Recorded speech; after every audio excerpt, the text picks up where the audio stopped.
All right. All right. So let's go ahead and get into the AEW controversy. AEW's Australia. So let's get the controversy out of the way because I don't really think it's really a controversy. So AEW was planning the Grand Slam for Australia, right, in Brisbane. It was initially going to be a stadium show, but they couldn't sell enough tickets. They caught it early. They moved it into an arena, and I guess the controversy there among people in Australia and of course the grifters have started to take hold of that story is that they didn't offer refunds, which I don't know if that's true or not. So if that is true, somebody please tell me. Because I think if you're changing venues, you should offer a refund. But if they didn't, which I have not heard that officially. So, but they moved it into a smaller venue, but they didn't change the ticket prices, and because of that, they were able to do their third largest gate in the company history. I don't see the controversy there. Just a couple of years ago, WWE had Money at the Bank at Allegiant Stadium, and they couldn't sell enough tickets, so they moved it to the MGM Grand. That's like a normal thing. Like, hey, look, they took a big swing initially. They caught it early. They moved the show to a smaller venue, and they had a really good show. What I don't understand what people are complaining about. Because it's cool to complain. I forgot about the Money in the Bank thing. I was going to quote WrestleMania 7 when Yeah. they couldn't sell tickets and had to blame it on the Iraq War that had Oh, ended yeah. 3 No, months it's because earlier. Sergeant Slaughter was too good of a heel. Yeah. No, yeah. Um, so if WWE does, it's one of this case. If WWE does it, it's fine. If AEW does it, it's bad. And you get turd fucks like Dave LaGreca, who's now a sellout piece of garbage on his Yeah. show saying it. And like, there's so many, AEW has so much against it right now as far as the media goes. There's so many people in the bag, so many people willing to just suck at the teat of Triple H. Yeah. And man, that show right now, I'm proud to listen to my son say, I tried to watch WWE with my friend Dad. It was boring. I'm just the best dad in the world. So I mean, who cares? Like this is what Yeah. wrestling does. We mean like, are we gonna get? This is wrestling. Like this is Yeah. what happens. It's Well, who cares? it's not even just wrestling. Like this happens in like boxing and MMA too, or this happens in music. Like music, you book a venue that's too big. It's like, okay, I'm not as hot as I thought it was. Let's move it to a smaller venue so we can recoup some of the money, and hope everybody just goes to that newer venue and we sell it out. Mhm. Yeah, look, you want to make fun of them because they couldn't sell a stadium. Okay, I guess fine, go ahead. But I don't think anybody can get mad at them for moving to a smaller venue because it ended up being much better this way. They For sure. probably it was, I don't know if it was profitable or not. It cost a lot of money to get everybody over there, but Uh, they, th- they did a big gate. third highest gate in company history. Yeah, the ticket Yeah. prices are expensive, but people paid. There was 13,000 people there. They're not Right. going to get a lot of 13,000 people crowds, especially for essentially an overblown TV taping. It was a hot Yeah. crowd. It was a good show. Why are we mad? Yeah. I also do want to say to the AEW fans cheering that they got this $1.3 million gate for 11,000 people. You guys 13,000. are cheering. You guys are cheering and bragging online, and you're proud of AEW, and I get it. But just a few months ago, WWE was celebrating that they broke their arena gate record, and you were making fun of them because they're bilking their audience for these high ticket prices, which is exactly what happened here. There's no such thing as a ticket that is too the ticket price is too high. It just doesn't exist. You either want to buy it or you don't. It's Mhm, worth whatever people are willing to pay for it. mhm. So if the ticket price is too high for you, then you don't have to buy it. You can Correct. wait until those ticket prices drop, and if the demand isn't there, prices will drop eventually. I'm very likely going to Slammiversary this year, right? It costs $700 to get front row. You're not gonna hear me complain about a $700 ticket because I ain't buying a $700 ticket. I'm gonna pay for a $40 ticket and sit up top because I don't care that much, right? I'm a very cheap person, so I'm not spending more than that on a ticket. So just keep that in mind, guys, when you are this gate. Just know that you're celebrating the fact that they raised their ticket prices and killed the gate, which they should have done because they have to price it based off of what they think the market's going to be. And if Mhm, people buy them, then it was priced correctly. If people mhm. don't buy them, then it was too high. Right. Like you can't have it both ways. You Yeah, can't bury the one company for doing it and praise the other. Like I don't yeah, like WWE, but like if the market says this is what a ticket costs and people are willing to pay it, then that's what the market says. Like it's very easy. This is a very easy thing to do. Like I can't hate either company for charging too much for tickets because I'm just not going to buy them. It's that yeah, simple. It's yeah, just that simple. yeah. Vote with your Look, dollar. Yeah, I'm not complaining that the Super Bowl prices are too high because I ain't going. So, Oh, I'm never gonna go to the Super Bowl, yeah, and I'm not losing sleep over it either. no, yeah, I'll watch it on TV, no problem. Man, my wife and I are looking at like hitting up some concerts because we're getting to the age where like, we should see some of these acts before they die. Yeah, You know, dude, I'm there with you. Yeah, like okay, I've never told a story. My dad's 50th birthday, my brother and I bought him Tom Petty tickets. Right, we were gonna go see Tom Petty, and it was super exciting. It was back in 2001, and the day of the tickets, I don't know if I ever told this story in the show. I'll do it again because I'm here. The day of the show wound up being my mom's funeral, oh man, so we just didn't feel like going. Right, we're like, we'll catch him next time he comes into town, and that never happened. Right, we just never got to it, and now Tom Petty's dead, my dad's dead, and I'm like, shit, I never made the time to do that, you yeah. know? So I really wanna go see So I had these a concert. Good. go see who? Anybody I've ever wanted to see, Oh, I really wanna take the yeah, time, like, Oasis is touring, and who knows when that's gonna freaking implode, so I really wanna do that, but the problem is it's so goddamn expensive to see these people. Like, yeah.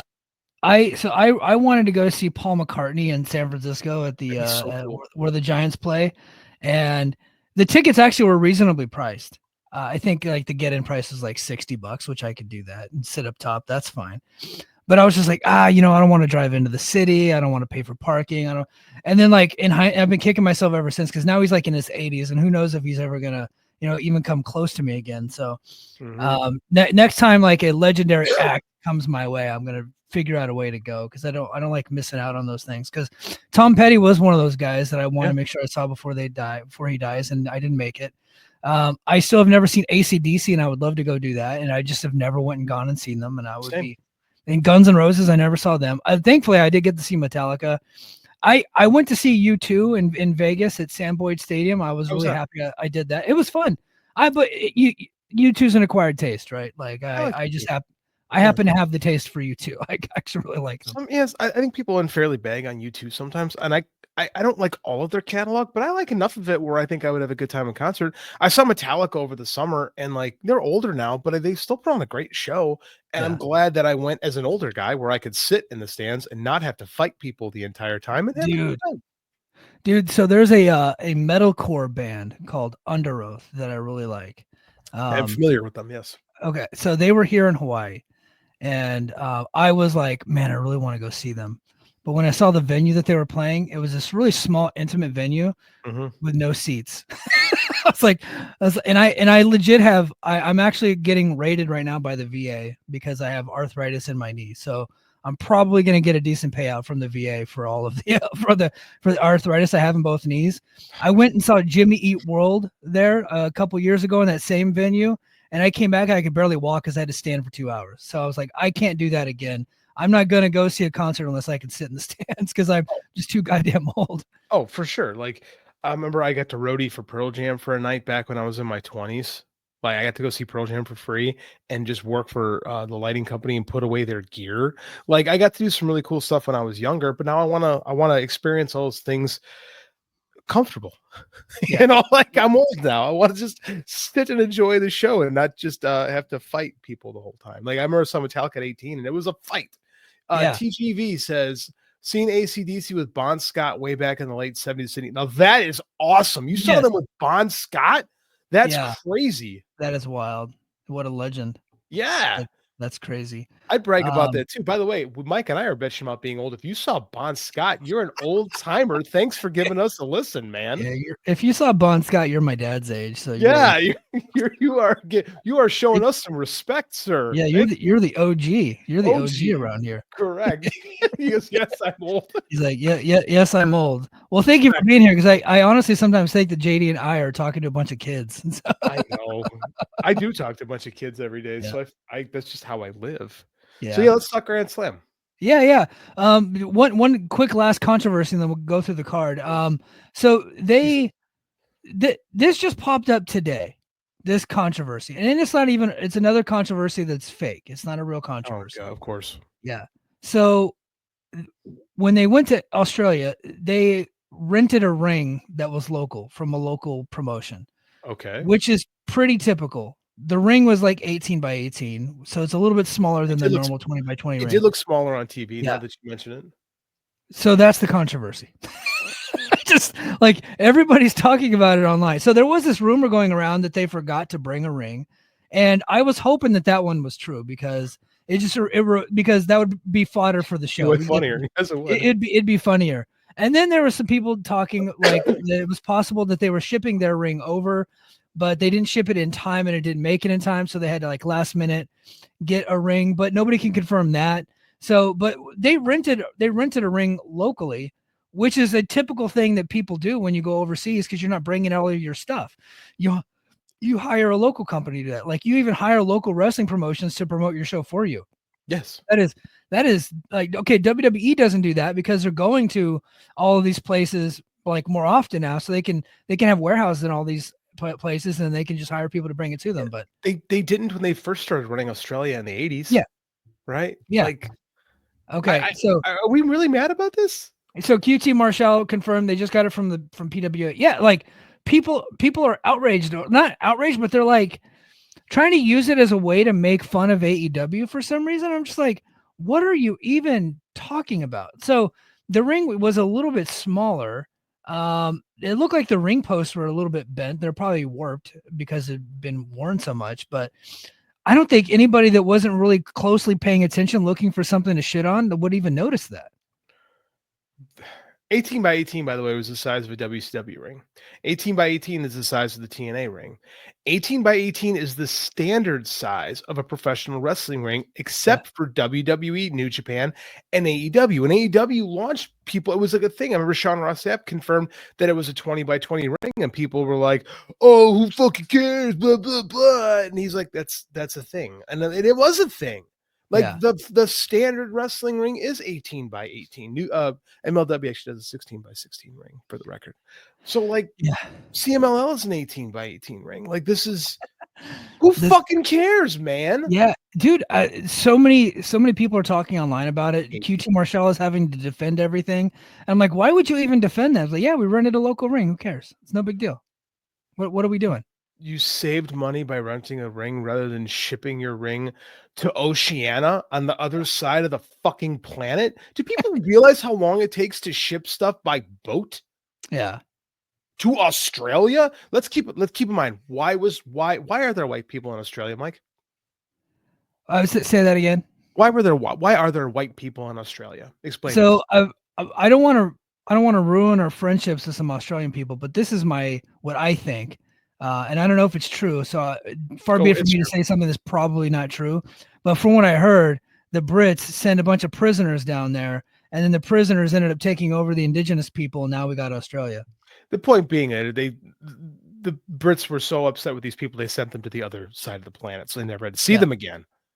Right? I'm sure TG whatever they TGV will comment one way there. But I mean Right. that's the thing, because it's on the other side of the planet. It's Yeah. really far.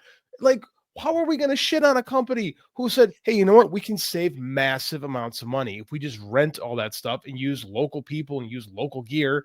And my kid was like, oh, where are the tunnels? I said, buddy, they didn't ship the tunnels. That would cost a No. fortune. I am a moron, and I figured that out very quickly. Right. Right. Right.